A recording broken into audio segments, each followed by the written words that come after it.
My curiosity is weaponized. I could no longer just be like a passive consumer of information. I had to become an active participant in trying to figure it out. And that happened in jiu-jitsu, it happened in my art career, it happened in my journalism career.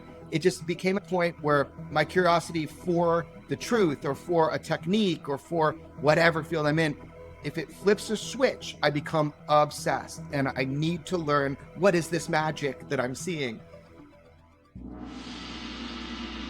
Welcome to the Ageless Warrior Lab.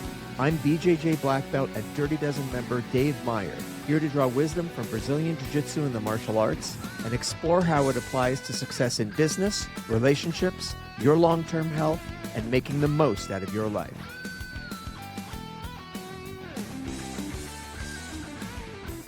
What you're about to hear is an interview with Jeremy Corbell, who is a friend of mine and someone I was a martial arts instructor for when he was a young kid, and we've been in touch his whole life. He's an extremely interesting person, a super talented martial artist, just with amazing discipline, amazing physical talents, taught his own class for many, many years out of university in California, and then reinvented himself after some health challenges as an artist, became a successful cross-medium artist in Los Angeles, and was featured on television shows. He's a documentary film producer, and in his most recent incarnation, he is one of the leading UFO researchers and journalists in the country today. We'll talk just a little bit about that. Whatever you think about UFOs, he is very, very interesting, and he's quite sane, I assure you. And I just think Jeremy is a great example of someone who is really doing life on their own terms. So I thought it would be fun for us to talk to him. So I hope you enjoy it. Jeremy Corbell, it's great to see you. We're old friends. I'm so glad to have you on this early episode of the Ageless Warrior Lab. Thanks for making the time to join me. Thanks for having me. You say we're old friends because this is like the Ageless Warrior. I would say we've known each other for many decades now. We're getting older. I'm the old one. You're not old. I'm old, but we're old friends. Yes, you are my jiu-jitsu sensei. Always have been, always will be part of my initial training in childhood. And I've always appreciated your guidance. And I often think through my life and what it is now, which is completely unexpected.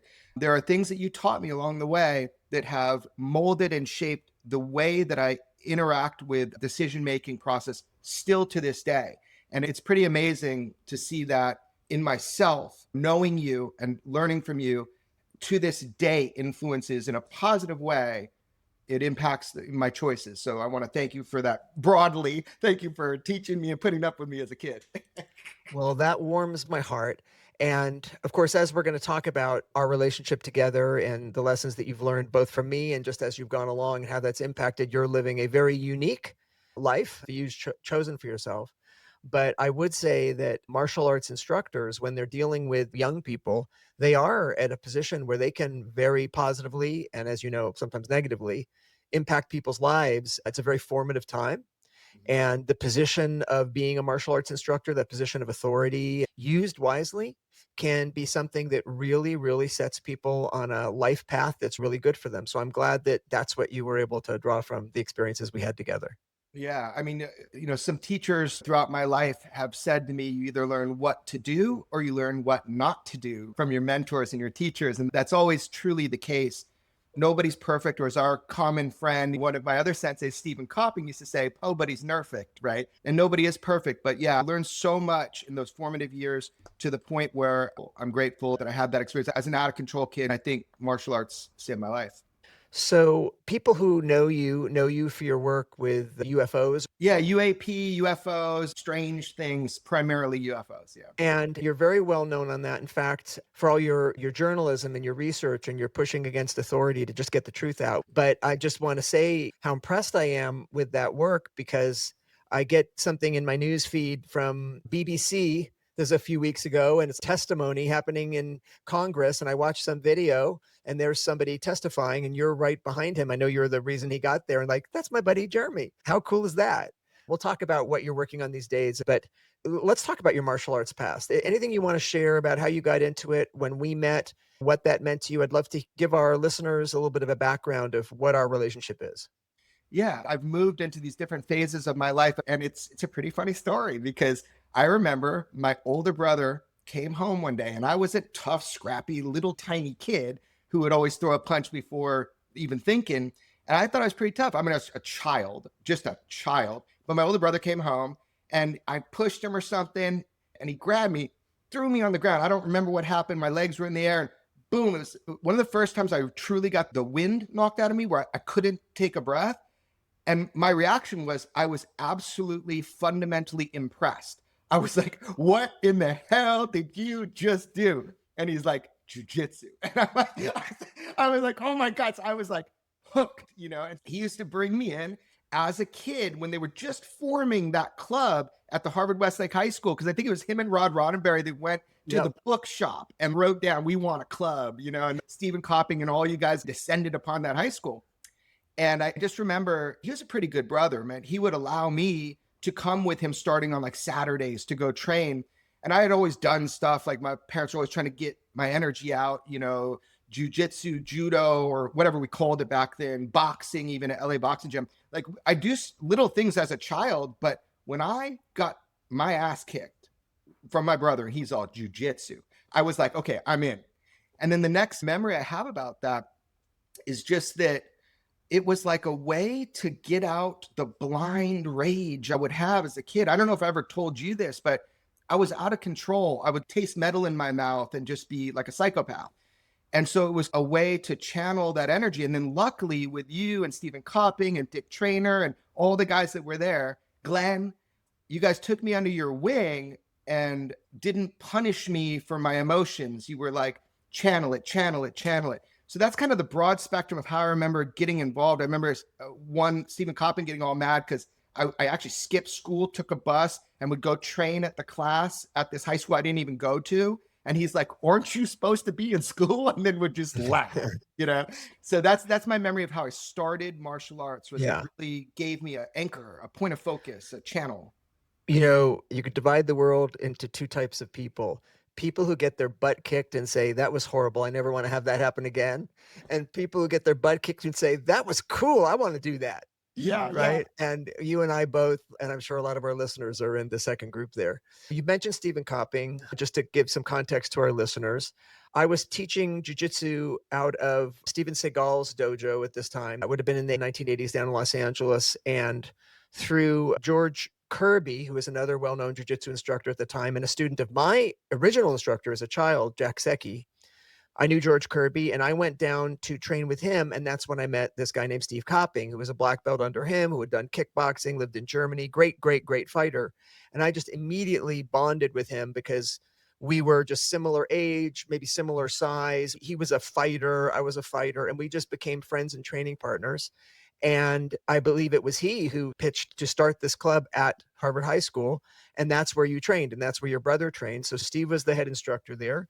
And I considered myself sort of an uncle who would come in there and work out with Steve and work out with you guys. And I do remember you had a very strong intensity and you were just a tough dude. And it was nice. And it was nice to see that. And it was nice to channel that. And of course, Steve was a very charismatic person. We talk about him in the past because he passed away some years back. Yeah. But very charismatic person, very eclectic and very much pulling from all martial arts. Steve was the kind of guy who would learn something in the morning and then teach it in the evening, which is actually a great way to get good at things. So he was wonderful and he drew from all kinds of different instructors and of course, Wally J and Sig Kufrath and Shoto Tanamura and all kinds of different people. And you benefited from that. I'm not sure if the kids at that time understood that you had this instructor who was acting like this suction of bringing striking arts, bringing kickboxing arts, bringing judo, bringing jujitsu, bringing sword techniques,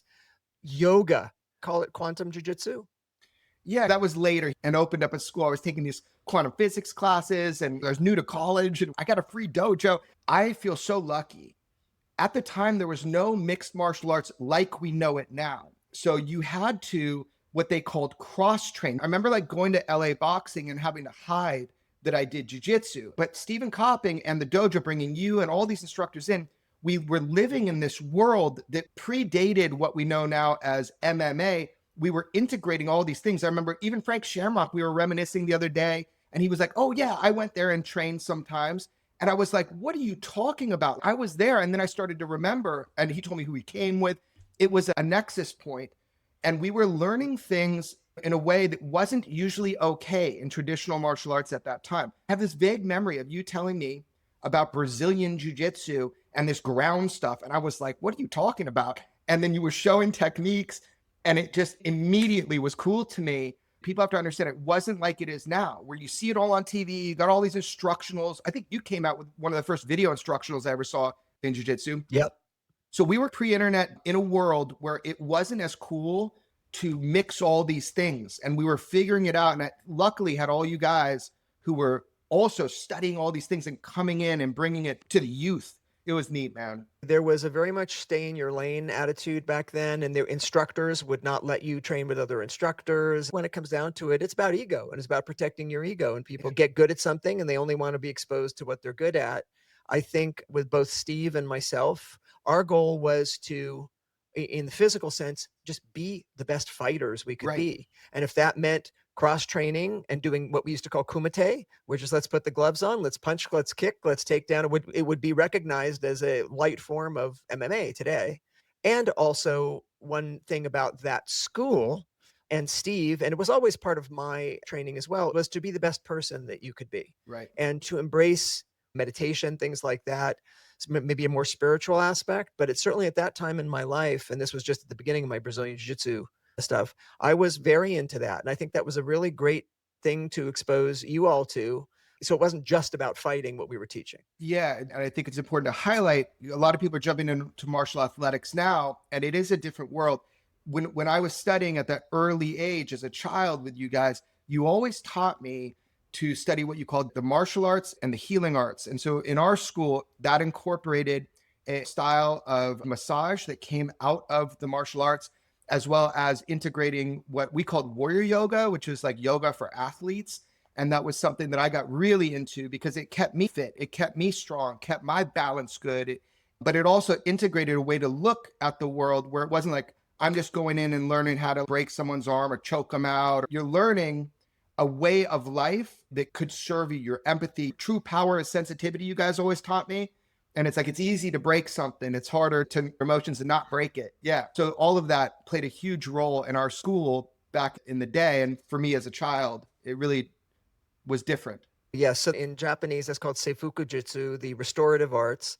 And the style of massage that Steve Sensei Copping was teaching was Okazaki Long Life Massage, developed by Professor Okazaki in Hawaii and taught to Steve by Professor Sig Kufaroth, who's also no longer alive. And I'm just going to say it here, and it's a bold claim, but I stand by it. Steve was the best massage therapist I've ever met in my life. I miss him every day. He was so good and so creative. So you took those learnings, went off to college, you started your own jiu-jitsu program. You had me, you had John Will out there. You also came under the wing of, you mentioned Frank Shamrock. Yeah. So that open-mindedness carried on. And I also remember you developed an amazing career as an artist. And I don't know how much of that you're still doing, but that was astonishing to me how you were doing that. So would love to hear anything you want to share about that. And also any lessons that those years still carry forward with you in your work even today. There's so many lessons that really forged the way that I can choose to look at the world. The first lesson I remember learning from jiu-jitsu, and it's so important in today's atmosphere, you know, people can say a lot of things. They can make a ton of claims, especially in the old classic jiu-jitsu days when you weren't really punching people in the face in the same way. They would make all these claims, but the truth was always what you could do. And so that was why I love jiu-jitsu. The mechanics of it is you could talk all day, but the solution to the puzzle is always the outcome. It's like, can you achieve what you're saying you can achieve? And specifically, one thing that you kept repeating to me over the years of training me is make small goals. You might be on your back and someone's punching you in the face, but can you get their arm? Just wrap up their arm. And if you can get their arm and control their arm, okay, can you control their shoulder? Can you control their neck? Can you control their chin? You taught me that success was always a matter of steps, even if it didn't look like it, that's a path to success. And as the smaller guy, and I was always the smaller guy. I mean, I was not physically strong. I was a scrawny little kid. I look at images of myself back then. I was just this little toothpick of a kid.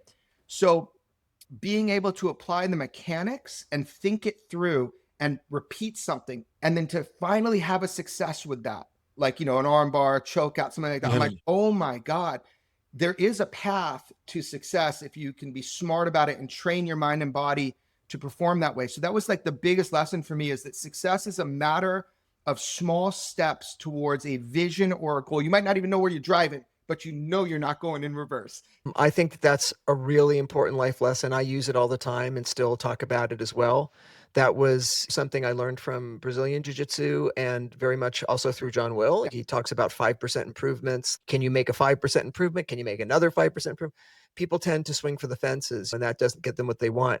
I have all kinds of analogies about that, in terms of achieving a goal. Like a swimmer, just one stroke at a time, one stroke at a time. And then every once in a while, take your head out of the water, make sure you're heading in the right direction. I call those course corrections. Then put your head down, one stroke at a time.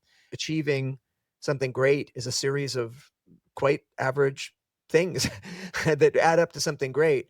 But also, people want to remove steps from things, right? People, especially in today's short attention span society, want the quick fix, want the quick success.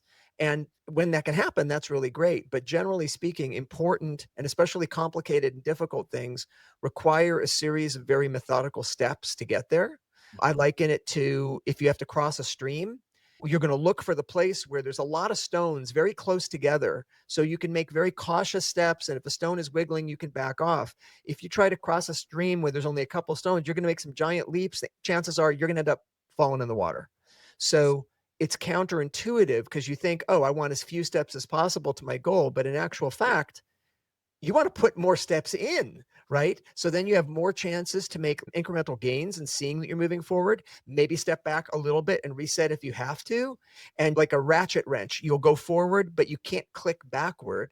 But you don't want to make such a long leap that you get yourself into trouble. I think then with expertise, once you understand a path that you're repeating again and again, then you can start to remove the steps. Like, for example, in striking, right? Then maybe you will cut corners because you understand where you're going. But I believe what you're saying is still and will always be true. It's counterintuitive. Put more steps in and you're more likely to succeed because you have more attainable small steps. Yeah. And as you're talking, I'm thinking the other thing that I really took from the martial athletics and into my art career and my journalism career is that I started teaching at a university first thing. The reason I went to that university was because I got a free dojo. I think I took modern dance as my first class and nothing else because I was full-time working. And so it was like this idea that I could take a class and get like a free dojo. And it ended up being the most popular club they ever had at a University of California. And the reason I did this almost 10 years at the university is exactly what you're saying. It was selfish in a good way. If I wanted to be better at something, I needed to do it day in, day out. There's no trick, there's no shortcut. You have to train smarter and more and be dedicated. And so by teaching, I would think about the lessons plans at night. I'd do it 1,000 times in my head. Then I'd come in and I'd practice it with every student. And I had a great school because we had big classes and it was 50-50 men and women most of the time. Really unique at the time to have such a diverse class. Yes, I remember. Yeah, it was a university, so you got everybody in there. And I remember that repetition is the mother of skill. That's something we talked about a whole bunch over the years. And I could repeat it over and over because it was my job to show up. Otherwise, I'd be partying like a normal college kid. I remember I didn't even drink alcohol. I was like just training, training, training. And that helped me get better. And students would be like, hey, how did you do that? And I'm like, well, I came to every class this week. You only came to 2 of them. And so how I did it was by being there and training. I was not ever the fastest, not ever the best, not ever the strongest, not ever the smartest. But I absolutely can claim that a lot of my life, I would be the most dedicated. I would practice the technique more than most people. And that would give me that sense of success in those techniques. Repetition is the mother of skill. You want to do something right? Do it 10,000 times and keep practicing. Absolutely. I remember that about you. You were very tenacious and on the mat, first on, last off, and the results were obvious. You're a great martial artist. What I did was I put myself in a position where I had to open the doors. I had to go show up. And just by showing up and practicing, that was the way I would have success in my techniques and whatnot, just showing up and being there. Yes, you took it upon yourself to be the teacher of that class, and teaching is a great way to learn. It really is. You need to know enough to teach reasonably, but you don't have to be the world's best expert. In fact, think about how to select a teacher. Everybody wants to go to the world's best this or that. Like, you don't need the world's best race car driver to teach you how to drive. You just need someone who knows how to drive, right? Sometimes, in fact, going to the world's best is bad because they can't relate to you because they're so in the stratosphere that they don't even remember what it was like to be a beginner. So I think you began teaching, you were a black belt, you were legitimately a very seriously good teacher, but you were still in a process of learning yourself, and having to teach somebody, having to answer questions, having to think through, what am I going to teach today and why? Right. Having people say to you, how does this work? Or what are you doing? It causes you to think more deeply about what you're doing rather than just doing it. So I'm a big believer in, once you know something well enough to be able to share it with someone, if you want to increase your knowledge of it, teach it, Yeah. then you'll understand it better. I- And like you say, it makes you have to show up. You couldn't decide, I don't feel like going to class. It was your class. You had to show up. That's right. I'd go to the local schools and I'd work with whatever they're studying in the local school. I remember even at my high school, I would wrestle with the wrestlers. If I'm not good at it and somebody else is better than me, then I'm going to learn from them. It doesn't matter your belt or something like that. And that was so funny when I really started training with Frank Shamrock. I had learned all this stuff, all through these years. But the first time I wrestled him, it's like wrestling with you, or you sent me a couple times to Higgin. And when I wrestle any of you guys, I'm like a child. It was like magic to me. And the first time I ever wrestled with Frank, it was like that. He was toying with me. And I had learned so much to that point, but he had integrated stuff into a very precise way that he moved his body. And that really changed the way that I saw it too, which is that you really have to bring everything together into a practical way, because a lot of my life was accumulating information and then trying it out, trying it out. But there's a point in someone's method, whatever they're doing, let's say it's martial arts, let's say it's artwork, where it just clicks and you're in a flow, and everything you've learned, if it's accessible to you, you can just move in the flow. And those are beautiful, inspirational moments. It's the starting point. You never stop learning. If you're a curious person in any field, you never stop learning. You mentioned curiosity. That's an important thing too, because that does drive people, setting your ego aside, being willing to expose yourself into new experiences like you always were, because the goal is not to protect your ego. The goal is to get better and to Right. learn. And having that level of curiosity, I think, is a real hallmark of people who are not just successful in the martial arts, but successful in the world, successful in business, people who are good at asking questions and who really want to know how something works and want to understand it better. And I think some people are maybe naturally more curious than others, but I think to the extent that people can foster, it's really a childlike sense of curiosity. Kids are always asking all these questions, sometimes quite embarrassing questions, right? And that's at a time when their brains are learning. They are just like giant sponges trying to learn. And I think if we can keep an element of that throughout our life, that open-ended curiosity about the world, frankly, about people you disagree with, being Yeah. curious about, why do they think that? You Yeah. know, Curiosity is a very, very powerful tool. I make a joke in my journalism word. I said it one time and people mocked me so much that I ended up saying it a lot more, which is my curiosity is weaponized. And what I meant by that is it became a point with anything that I've really dedicated myself to, that I could no longer just be like a passive consumer of information. I had to become an active participant in trying to figure it out. And that happened in jujitsu. It happened in my art career. It happened in my journalism career. It just became a point where my curiosity for the truth or for a technique or for whatever field I'm in, it's just a part of who I am. If it flips a switch, I become obsessed and I need to learn, what is this magic that I'm seeing? And I think it is a motivator. It's almost irrational. You just get so curious, you cannot put it down. It repeats in your mind over and over. Some people call that OCD, I guess.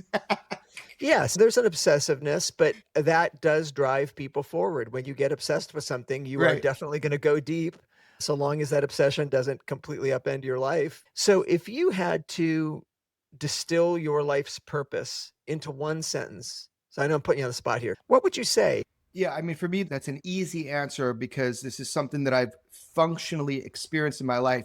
I used to think that I was a martial athlete. I thought that's what I am. That's who I am. And that's all I'll ever be because I love it and I'm good at it. And they call me sensei. So I guess I'm their teacher. I'm like, so that's me.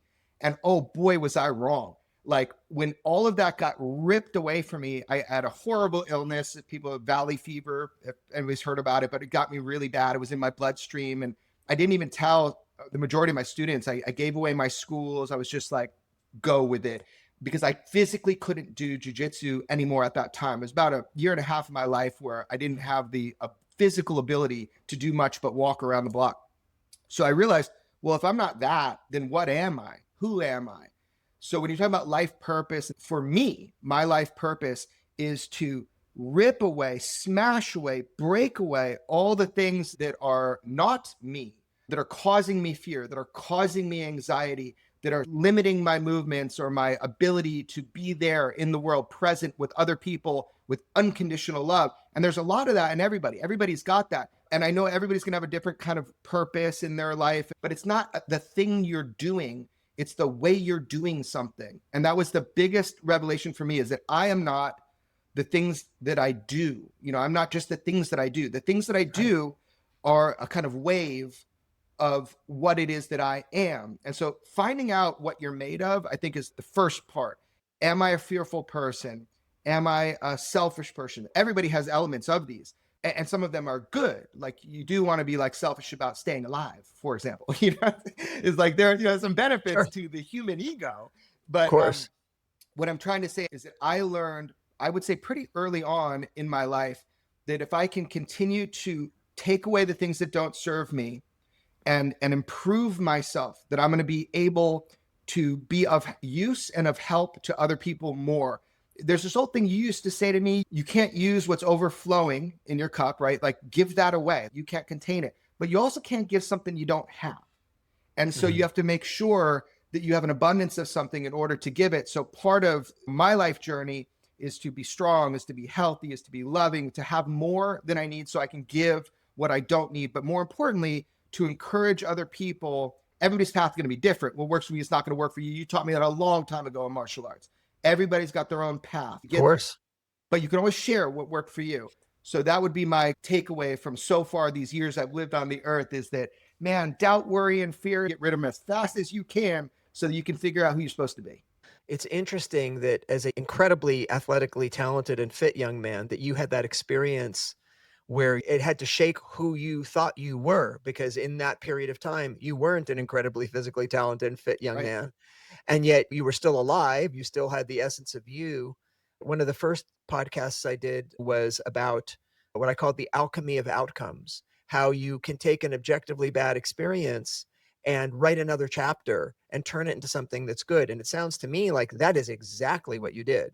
Like, I don't want to put words in your mouth, but I have a sense, if I was to say to you, when you look back on that year and a half of being very ill, do you now look back on it as a terrible thing? Or do you look back at it and say, that actually had to happen for me to get to where I am today? Yeah, absolutely. The greatest thing that ever happened to me was getting that sick, because I had to hyper eject who I thought I was. I had to completely abolish that sense of self. And then it's like, what's left? Like you think you're going to be empty. Well, you're not. And that was the biggest revelation for me, was that when my entire identity as a martial athlete and a teacher, when all that got taken away, what remained? And I realized everything remained. It was everything I was born with, everything that I needed. And I just needed to apply that to another thing. And the whole art thing, man, that was an absolute mistake, like an accident. I had a garage with a big heavy bag, which I figured I'd do a lot of training in when I moved to this apartment in LA. And it opened right up onto this major street in Santa Monica. And I just ripped apart these computers and I started putting in these lights and these arts and painting. And this guy walks by and goes, "Whoa, are you an artist?" I go, "I'm a martial artist." Like I was all pissed, you know? And he's like, "Well, did you make these?" I'm like, "Yeah." And he's like, "Do you want to show them?" I'm like, "What?" And that's how my art career started, was somebody just saw something I made. I didn't even know what I was doing at the time. So all of a sudden they mistook me as a fine artist and not a martial artist. And I'm like, okay, let's see where this goes. And it was the greatest thing at that time that had happened to me, because it completely annihilated my identity. And I realized it's all there. It's all there. I just have to apply it again in a different way. So some people would just grind it out until they could get back to their thing and learn nothing from it other than it wasted a year and a half of my life. Some people might give up, but you didn't do that. You also mentioned annihilate your personality or whatever. I have experiences like that. I've had those experiences in nature. I've had those experiences when I've really done a lot of meditation, maybe for multiple days in nature. And, there are styles of meditation in which you envision your death, like you imagine Oh yourself yeah. dead in the coffin or whatever, to be able to say there's something more fundamental about you. And that's what your experience, it sounds like, put you in touch with. It was out of my control, man. I can't even take credit for making a choice. I just realized that what I am is more than what I do. And whatever I do is just a kind of creative expression of that. And I think if I was given that lesson, it worked really well for me. I think it's powerful if it's the same for other people, you know? And you've certainly, I guess, reinvented yourself. You could look at it that way. Yeah, I look at it Um, like I've been reinvented by the outside environment. I'm just moving on this path where I'm curious about things, want to know about them. Like with the UFO thing and journalism, I found a mentor, a sensei in journalism named George Knapp. I'm good at picking people who know more than me and are smarter than me, could help me along the way. I think that's if I had one super it's a talent, very important skill. yeah, isn't that what sensei means is born before? So identifying people in your life that you can see that they have harnessed a part of their will or their ability in life that is beyond what you have, but you know that if you can kind of emulate at some point to the point where it becomes something you can learn yourself and take on, that's the power of learning. Yeah, in the martial arts, we have teachers, increasingly less so in the advent of YouTube, Okay. which is great that you can find not just martial arts, you can find anything on YouTube, right? But what it does not do is give you sort of the totality of learning something and skill acquisition in a particular order. You kind of miss out on that. And I think it's very important to have mentors. Yeah, I think everybody should always have mentors. I do. You mentioned Dick Trainer, and we'll be having him on the podcast. But cool. I think you have mentors in different areas. Yeah. I remember when I was teaching at Steven Seagal's place, and he had a live-in student called Uchidaishi, someone who was just a very dedicated student. And, Sensei Seagal had certain personality things that maybe not everybody would like. But I remember that student who himself was not a young man and looking at me and shrugging and saying, he's not a master at life. He's a master at Aikido. And I'm here Right. to learn Aikido. Right. I think that if you can pick a mentor for a particular thing, like as long as you're clear, that's where the problem happens in martial arts, where the kind of an idol worship, where people see a Yeah. martial arts instructor and they think they're their life mentor. Like, no, they're your martial arts mentor. But if you can have someone who's your mentor in business and your mentor in this and mentor in that, and frequently, as is the case with me, people who I consider to be my mentor, they consider me to be their mentor in some Right. other way. It's this give and take. So I think the fact that you have a skill that helps you find and identify people who have something to teach you is an amazingly great skill. It's worked out great for me. I found myself in rooms I'm not qualified to be in just because I'm learning, within journalism, that kind of thing. It is key to find people you can learn from. And it's also key. And again, this is something that I learned from you. And I learned from being in the martial athletics because we had a great school with all these people contributing. The idea that I would think I can't do something.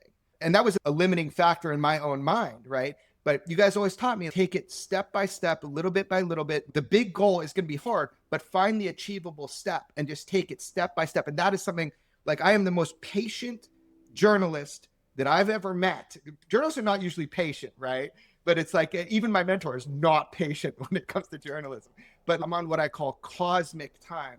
When I get a new witness or somebody that I'm trying to vet, it's not like in a week, it's not like in a month. It takes years sometimes that I'll take a story and start to cook it because I know at the end of the day, that story is going to come out. If it's worth coming out, it's going to come out.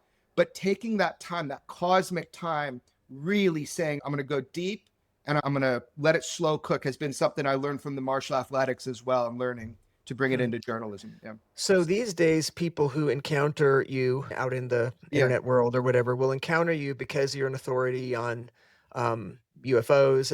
UAPs, unidentified anomalous phenomena, is the new government term. And the reason they did that is because UFO, unidentified flying object, they realized that they're witnessed under the water and in space and in air. So all domains. So it was not good enough to say UFO anymore. So people would know you as a person who is investigating that. And of course, people jump to all kinds of conclusions when they hear that kind of stuff. But What do you think most people misunderstand about what you are doing right now? Is there something you want to set the record straight on? Oh, I don't care to even set the record straight on a lot of stuff. I just let people say crazy. They don't know me like you know me for a long Yeah. time, right? And so it matters to me more what you think of what Mhm. I'm doing because you've seen me up and down and go through different stuff. But in general, I think the biggest misconception, something I can identify for me, is I'm not a government agent of disinformation. I mean, Mhm. that's one of the funniest ones is that it's like if you report something wrong, you're an idiot. If you report something right, oh, you must have pre knowledge. You're like a government agent.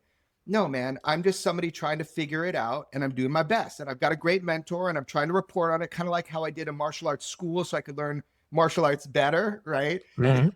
I'm reporting on the UAP thing because it then feeds me more information from sources and witnesses, and I can learn more along the way. So being vocal and shooting my mouth off and doing reporting brings me more sources and more people. So it's kind of like a selfish thing for me to learn about it. I'm focused on reporting the news the best I can. I think that's all that's important. Like anybody, I would say, "Oh, well, that sounds like a little bit out there." And of course, there's the basic argument that the universe is such a vast, big place. How could you think that there isn't other things going on out there in the universe? And then we can all look at the probabilities, like that calculation of what are the chances given how many stars, blah, blah, blah, blah, and all that kind of stuff. But I would just say in general, it probably attracts a certain kind of maybe slightly off nutty person, but that doesn't mean that at its core, like if 95% of what someone hears about a subject is crazy, but don't discount the 5%. You're a very honest broker. You've known me for decades. And so I'm glad that you know that it's not really, maybe your audience is really into it. But I will throw a couple things down, which is that our United States government has admitted that UFOs are real and that they represent a technology that we can't duplicate that we know of right now. So that already has been admitted, that UAP is an issue. UFOs are an issue in our restricted airspace. So for your audience who might not know anything about this, nobody's claiming right now that they know what UFOs are. They're not claiming it's extraterrestrial. I'm certainly not because I don't know. I don't know where the UFO phenomenon comes from, but it's been here a long time. It's very well documented, and it is something our own government, our Defense Department, takes very seriously. What I'm doing as a journalist with George Knapp is we're trying to hold people accountable to what they know, and because the American public should be aware of the majority of this. So in our journalism, we're just trying to fight to make sure to get as much transparency on the issue as possible. That's why in Congress, we've had hearings from whistleblowers and people who are even in these UFO programs, some very famous individuals now. They've been in these programs and they're trying to tell the American public, hey, there's something here. We might not have every answer, but this is a real phenomenon. So the world is catching up to that. And the reason I'm attracted to it is because it is uncharted territory. This is probably the reason I was attracted to a lot of aspects of martial arts, which is it wasn't fully formed yet. So it's an opportunity to explore something and learn something that is not yet known. And that is my hope in my experience of journalism is as I go through it, I'm going to be able to discover things, uncharted territory, a new topography of understanding of what this is all about, or maybe a part of what some of this is about. Well, and as we said, you're a curious person. Is there a daily or weekly routine or something that just helps you in your life, whether it's your physical fitness, your mental acuity? What is your secret of kind of staying sharp these days? I don't have the same physical routines that I did when I was training because I have injuries and those injuries are pretty severe and at times have stopped me from walking. You've got to, as my friend Chris Howder, one of the early BJJ black belts says, you've got to deal with the body that you actually have, not the body that you think you have or the Yeah. body that you want to have. You got to face the reality. You have to adapt. Look, going back to jujitsu itself, jujitsu is about adaptation. That's the whole point. You have to adapt. And maybe you can't keep doing the same things that you've always done. And that's totally okay, as long as it works for you now and you can stay healthy and you can stay focused now. And any pain is terrible. It's funny how you can break a toe and suddenly you've never realized how often your toe touches your shoe. But in my experience, back stuff is the worst. There's no comfortable place to get to because it's everywhere. Yeah, I try to always do something that keeps me fit and strong, even if I can't do like a long run or something, because I got no ACLs from tearing them so many times, So I have to change that thing. When you don't have as much of the physical thing you can do at a time, it's like, what do you do for the mental strength, the mental well-being, the mental health? And that for me has been something that I had to focus on when my body was kind of down, because you're also challenged by the depression of not being able to do the normal things. especially when you're healing up from a distinct injury. That's the biggest thing that I have to be aware of. My mind can be very repetitive, and that's very good for training like martial athletics, like we did, or going in on a story. But if it's giving me a message that is not useful, it is not helpful, and oftentimes not even true, right? Yeah. And it's a defeatist kind of mentality. I have to immediately like scream at it. I have to be like, okay, we're done with that. And you have to change your environment 360. What I've learned is replacing a negative thought or a negative idea. And if it's true, then you got to deal with it, right? But if it's just something that feeds no value to your life, like, I don't know, like reading social media, what people think about you when they don't know about you. Yeah, that's hard for a lot of people. It's not hard for me, baby. My friend Joe Rogan told me that first time on his podcast. He's like, stop reading comments. And for some reason, when he said that, it stuck with me. I go, oh, good point.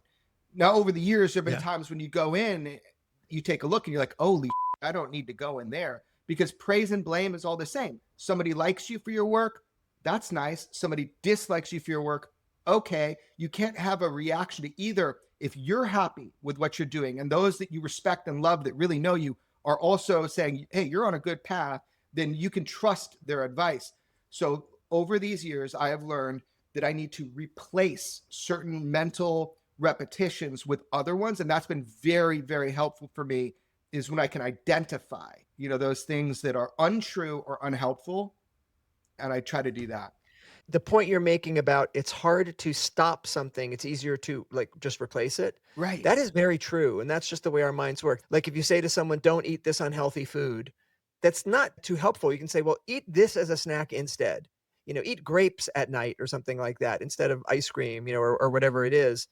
If you can replace something, that's much easier than just trying to leave a void. And honestly, that's even true in the various arts of meditation. Like when we're talking about trying to observe those thoughts that you're talking about, which are sometimes destructive thoughts, and be able to observe them and then let them go.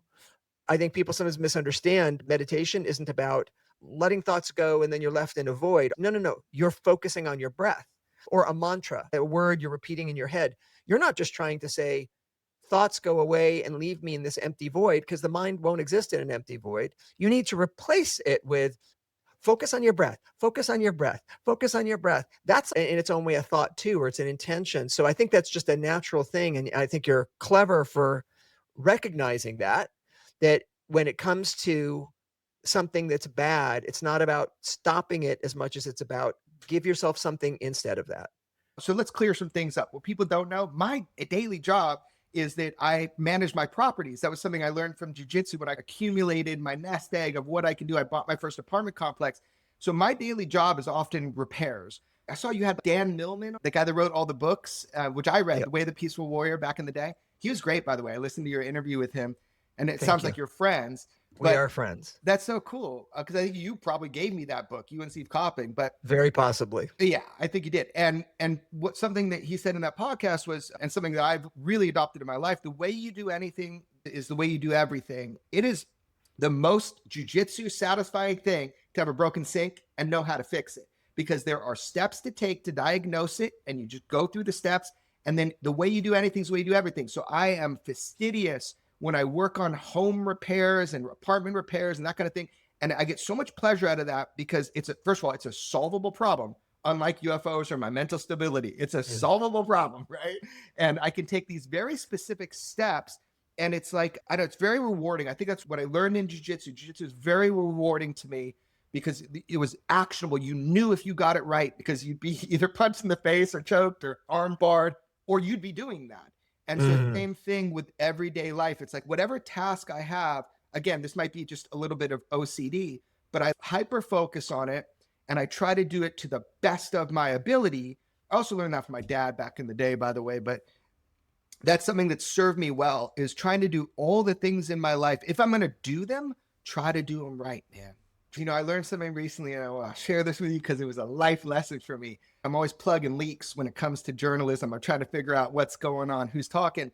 But actually, I learned the greatest life lesson from my irrigation system at one of my properties, because what I learned is when you fix something that's broke, the entire system feels the pressure of that, and any of the weakest parts of that will then blow up. And it took so many times that I had to go through this system of pressure to figure out the ecosystem of that. So I learned so much about life just from doing this one recent irrigation job. If you're open to it, you can learn about the world and about nature from anything that you do, from the interactions that we have on the mat in jiu-jitsu to like fixing irrigation. But I think that's up to us, is to not just say this is a mundane thing and I just want to get it done, which is something we all fall into. But if you're a learner, anything that you do, especially if you hate it at first, right? You're going to learn from it if you can get past that. You are speaking my language, because every 3 months, and I've been doing this now for many years, every 3 months, I take a personal retreat where I go up into the mountains, and there is no cell coverage up there. There's no internet. And I have sort of a personal manifesto I read for my ability to do good in the world and do the things that matter to me in the world. And I review it and I meditate, and it's really great. It gives me a chance to just silence the noise in the outside world and just focus in on what am I missing. And in those times, especially like a day or two in, the mind gets a little bored, and our minds never get a chance to get bored anymore. And a bored mind can often be a creative mind. And I swear to you, that's when I can look at a tree and something will occur to me. And it's something about the tree, like see the way the tree is both shading and being shaded, the yin and the yang of that. You mentioned you can learn from anything. And I think that is absolutely true. One person can look at a rock and can see a rock. Another person can look at a rock and can see, within the stillness, I see strength, right? And yet, the rock came from a larger rock. You could give a whole life's lesson from just staring at a rock if you allow yourself to think creatively and be open, and even ask yourself the question, what is a lesson here I can learn? Like, I think we have a lot of wisdom inside of ourselves. I talk a lot about inner advisors. If you just shut up and get in touch with them. So your ability to look at fixing a sprinkler system or whatever, a lot of other people would be like, oh, this is just an annoying thing. I'm fixing a sprinkler system, and every time I fix this one hole, it creates a problem somewhere else. And you're getting like life's lessons from that. That is just wonderful. And you're totally speaking my language, because I'd like to see a lot more people do that.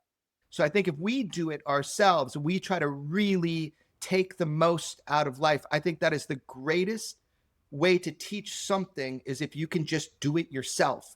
I less care these days about what other people do. Like, I used to really be super inclusive. Like, no, you got to come in and train. You got to do this. I kind of don't give a anymore. Like, now what I do is I try to do it right, and I try to do it with integrity and honesty and strength and love. And then just, I imagine that that is the best way I can share anything positive in my life, is by doing it myself. Yeah, I think that that's good. I think that that's healthy, right? I think a lot of people need to spend more time, I call it, on their side of the net. My mother, who was a psychologist, used to say, in terms of people like having a discussion, like relationship problems or whatever, and when someone says, you should do this, right? Well, now you've just jumped onto their side of the net. So Okay. this thing of like saying, I feel hurt when you do this. Keep it Okay. on your side of the net. So that's true, I think, in discussions. Don't tell other people what to do. Just stay on your side of the net. But what happens when you build something nice and you're focused on that, and you're not trying to tell anybody else what to do one way or another. If you build something nice, people can look over the fence and say, that's kind of nice. Can I come in? And then to be very welcoming and say, I'd love to have you come in. I'm not telling anybody to agree with me about anything. I'm not telling anybody to do anything, but you live by example. And if you can focus in on what you're doing, you might find that other people tap you on the shoulder and say, hey, this is pretty cool. Can I join you in that? I learned a long time ago in teaching, you can't teach anybody anything. You can put it right there and they can pick it up or not. But if you try to give somebody something, then they might even not respect it as much either. Everybody has to learn on their own. You can put it all out there, but you really got to do it for yourself. Like, the way I look at it is, I can achieve something, anybody can achieve it. I felt that way about art. I felt that way about journalism. I am not the smartest, the fastest, the strongest in all the things I've ever done, but being determined is what has allowed me to achieve the good things in my life, and also allowed me to cut the things out. And I think that's hard for a lot of people, is like cutting the things out of their life. We're so attached to pattern. We think these things in our life are a part of us, and they're not. They're things that we decide to hold and identify as part of us. And so for me, a big lesson over these last maybe 15 years has been learning what to let go of, what to sacrifice, what to kill off, to be honest, within your own life. We only have a certain amount of time on this planet, and it's going to be used no matter what. Right. And we make choices as to what we're going to engage in, what we're going to spend our time in. And sometimes those are hard choices. I tell people a barrier for being in a relationship with the right person for you is being in a relationship with the wrong person for you. Like by spending time doing the wrong things, sometimes we don't realize that we're blocking our ability to do the right things. So that ability to say no or to let go of something, maybe something was the right thing for you 10 years ago, but it's not the right thing for you anymore. Having the courage to re-examine those things in life and know what you should be spending your time with, what you shouldn't be spending your time with, what beliefs you should let go of now because they're not Right. serving you anymore or whatever. I think that that's just a part of remaining a whole human being and growing and just not stagnating. What I've learned is that, okay, I see all this noise, I read the media, I saw that, but I am focused on this. And in order to achieve that, I gotta silence some of the nonsense. And that was really hard for me. But I've learned to do that. Like, I don't care anymore. I don't care what other people say or what they think, unless it's something that contributes to this mission. I'm just gonna go, man. And I think that's serving me very well. I hope it is. By the way, when you started launching this, a bunch of my jiu-jitsu students from Santa Cruz, a bunch of the black belts were like calling me, texting me, being like, did you see he's got a podcast? I'm like, what are you talking about? So you got all these fans, they're going to love it that we're talking, by the way. Oh, I think it's great. Good to know. Well, I'm wondering, is there something that you believe that most people are getting wrong about whatever? So I find myself in this nexus point of, for whistleblowers and witnesses and this UAP journalism thing, right? And what I've realized is a disservice to people, and they don't even know it. And maybe if I was on the outside, I think this too, but a lot of times people think like I'm doing something for our government to disinform the public. And that's so sad to me that that's what people decide in their mind to think, because if they saw it from reality and what I have done to fight for transparency on this issue and to get the information out there, they would have a wholly different opinion on the topic itself. And I think we do that a lot of times, is we put these false identities on people and things because it just seems mysterious to us. So I immediately had a personal reaction when you said that, because I don't know that I have any a piece of wisdom that I think the world is getting wrong and I'm getting right, because I'm just learning as I go and I'm enjoying it. Maybe that's it. I love my experience of life. I love the rooms I've found myself in, the situations I have. It's extraordinary, the things that happen in my life. And I think why that is because I have joy and I appreciate this process of existing and exploring. And if you're not enjoying it, whatever it is, then you absolutely got it wrong. Full stop, hit the handbrake. Life should be an adventure, or it can be. It can be an adventure. Mm-hmm. And you should have wonder. Not every second of every day you'd be the most annoying guy to hang out with, but just in general, if you're not experiencing a sense of joy and wonder, man, you're really not doing life right, because no matter what the situation, there's going to be hard times, there's going to be good times. Nobody, if they've lived a long enough life, free of heartache. That's going to happen. Pain and heartache going to be a part of life. But if you don't grab those moments and squeeze them and appreciate them, then I really think you got it wrong. And I'm not like always the most happy and in the best mood, although I am a lot of the time. It's just a genetic thing, maybe. Yeah. But you're a very positive person. Yeah, I don't know. People have said that, like, very positive. I think I'm a ridiculous optimist. I don't know if I'm positive. It's like, what good does it do to be like, I can't, I won't, I shouldn't. It hurts. Like, that's not going to do anything. So I just decide to live in this delusional reality that I'm going to get somewhere cool and it's going to be fun. Like you said earlier, life is short. You learn that as you go. You have a finite amount of time, man, and it's going to be over. So you should squeeze this for everything that you can. And if you are just not enjoying this, then make a change, There's so much there that I agree with. If there's something in your life that is bothering you, that feels wrong, if it's blocking your ability to be the person that you're really supposed to be, not only should you change it, you must change it as far as I'm concerned. And especially if we're talking about doing good in the world or something like that, you need to do that both for yourself. You need to do that for your friends. You need to do that for your family. You need to find a way to shed that negative thing if it's at all possible. You may have to change who you're hanging out with. Right. There's so many situations in life where there's a friction and maybe, it's your boss or something and you're just not going to make a change in your job now. So you're just going to deal with it. Fine. Life has friction. But generally speaking, people tend to accept things, which is understandable. You can't change things all day, every day, but your life is what you make of it. And you do need to at times have the courage. We talked about letting go of things before to make a change in your life. Could be a relationship change, could be a job change, could be a friend change or whatever. Could be it's time to have an operation to get rid of this problem or something like that. But frequently when we make those changes, you end up saying, God, why did I take so long? Like, what was I thinking? Why didn't I do that like a year ago? I'm so much happier. So I think it's worth for people to examine in their life. What is it you're tolerating that's bringing you grief? And does it have to remain there? Is it possible to change it? Maybe it does. Maybe it's someone in your family. Look, you're not going to disown your family, so you just have to deal with it.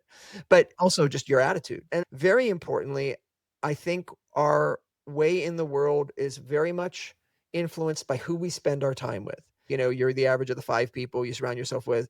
Oh, wow. It's not scientific like that, but yes, right? If you've got people in your life who are bringing you down, and if you don't have to deal with them, replace them for somebody else. I think also with truth in your life. If you have people you can't be honest with, I have this belief, people and relationships in your life that can't hear the truth from you need to be replaced by people and relationships that can. You just need to be able to be yourself, and you need to be surrounded by people who respect that, love it. That's why they're hanging out with you, and you'll have a much better time than if you're just in this constant state of friction.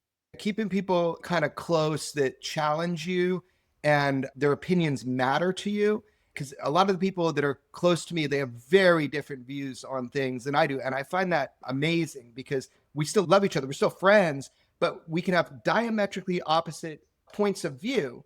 But we have this common understanding. It's like a wrestling match. It's like a jiu-jitsu. We're kind of pushing to see who's going to get that armbar, who's going to get that choke.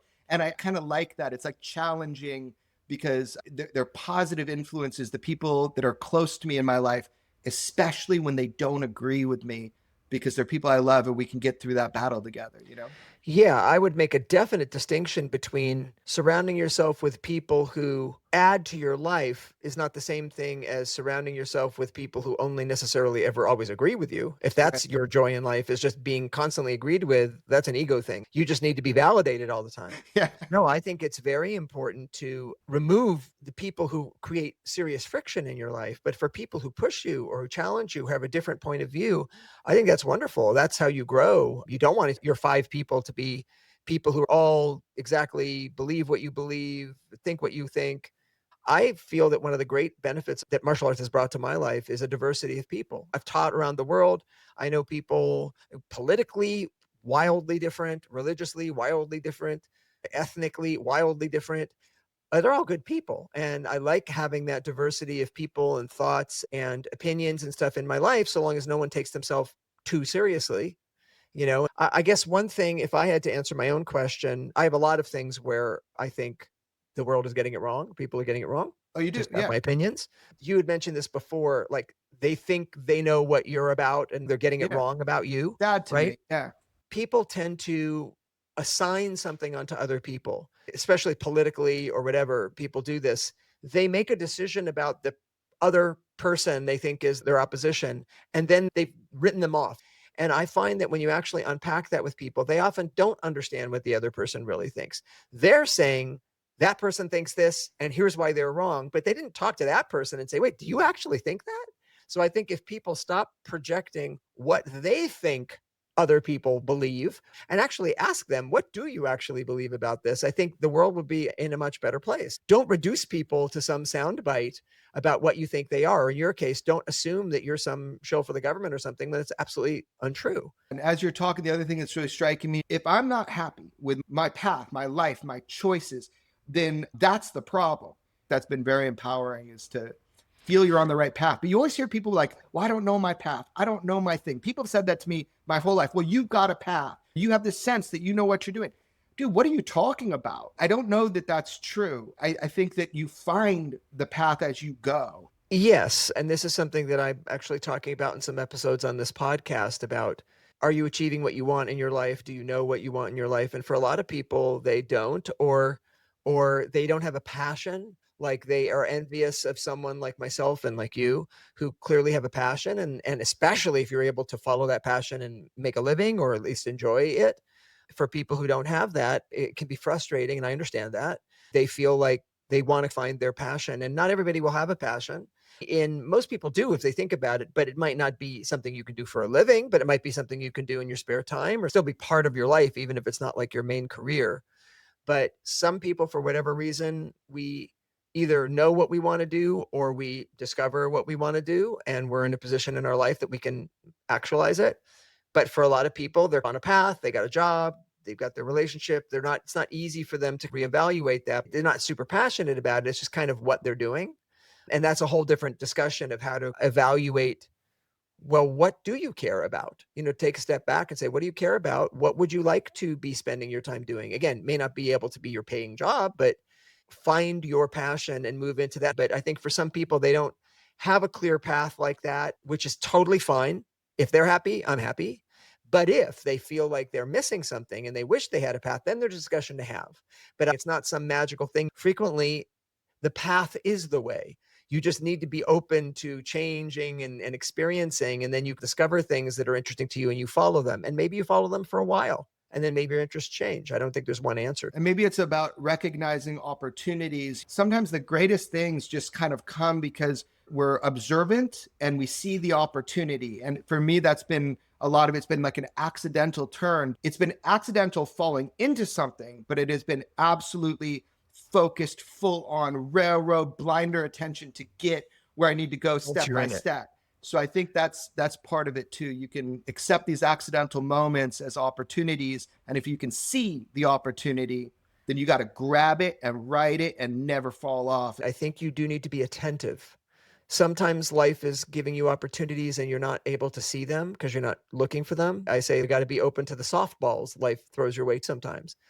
But frequently people just aren't being attentive to, wait, this is an interesting person I just met. Let's invite them out. Let's go to dinner. Like people don't think about taking that next step. Or I want to write a book, so I'm going to go write a book. So I think people just need to be open-minded, be attentive to when the universe is giving you an interesting person to talk to. So I think it's about being open to what's out there in your life and being willing to engage in it. And being in different environments. I used to go do massage therapy at Terminal Care in Reseda. And I learned from that experience because you're meeting and hanging with people that you just normally you wouldn't. And you get to experience these people towards a very unique phase of their life because it's pretty much going one way at that point. So I'm just having a flash as you're talking of when I've had these experiences where if I just open up to something that, that I didn't think possible. My brother also, he works on a suicide hotline, and there is a local Zen center that has a hospice here in San Francisco where people can go in their last days, and he has worked as a volunteer there. I guess I would offer this up to people. If you want to have an experience that is really meaningful, and if you want to open your eyes up to something new and you don't have to do it forever, go volunteer for like a hospice. Go talk to people, go give someone a little bit of love and a little bit of hope in the final days of their life. Maybe they don't have a family that's doing that. You may end up getting a lot more from that than you realize. And I think that that's a great way to get outside of yourself and just take a few minutes of your day and go do something good like that. That could be transformative. Yeah, just putting yourself in a different environment. That's part of our whole philosophy with the martial athletics is making yourself uncomfortable. So I think there's a lot of ways to do that, right? Not one way is going to work for anybody. I think making yourself uncomfortable in a reasonable way, I think is very beneficial and valuable, man. I'm really excited you guys podcast. I'm always look at you and see all these, medals behind you. You're an inspiration to me because you're always kind to me, always trying to teach me in the martial arts growing up, but that's never stopped, man. And I admire what you've done and how you put yourself in uncomfortable situations and endured through it. You always told me, a lot of martial arts is about attrition. I remember you telling me that it's a fight of attrition, especially as you move through it over decades. So, man, you inspired me as a kid. You continue to inspire me. I hope you have great success with your podcast. I know a lot of people are going to want to talk to you. It's always a real pleasure to talk with you. I always learn a lot, man. I really appreciate it. Well, thank you. I've really enjoyed our time together. And you have a podcast. We didn't talk about it, although you mentioned the concept, which is Weaponized. It's called Weaponized, and it's with me and my mentor in journalism, George Knapp. And we're journalists kind of fighting for transparency on this bizarre thing we call the UFO phenomenon. And it's pretty wild, man. It's an extraordinary field. We've made headway. And no matter what your preconceived notion is, it's stranger than you think. And I expect people should check it out. Okay, well, that's a great teaser for people to check that out. And we'll have links in the show notes. Take care of yourself, onward and upward. I'm always here to talk to you anytime you want. Hopefully we'll get in the same physical room sometime soon. I want you to know that Steve Copping would be, and I'm sure is looking down from heaven, is also very, very proud of you. And I'm proud of you as well. Thank you, man. Thank you so much. All right, man. I love you so much, and I'll see you next time. See you next time. I hope you enjoyed my conversation with Jeremy Corbell. If you want to hear more from him, you can check out his podcast wherever you get your podcasts. It's called Weaponized, as he mentioned. And if you enjoyed this episode of the Ageless Warrior Lab, please do like, share, definitely subscribe to our channel. And if you're listening on Apple or Spotify podcasts, if you could write a review, that would be very helpful for us. So thanks for spreading the message. I'll be back next week with more lessons from the lab. In the meantime, keep developing your strengths, your wisdom, and go out and do good in the world.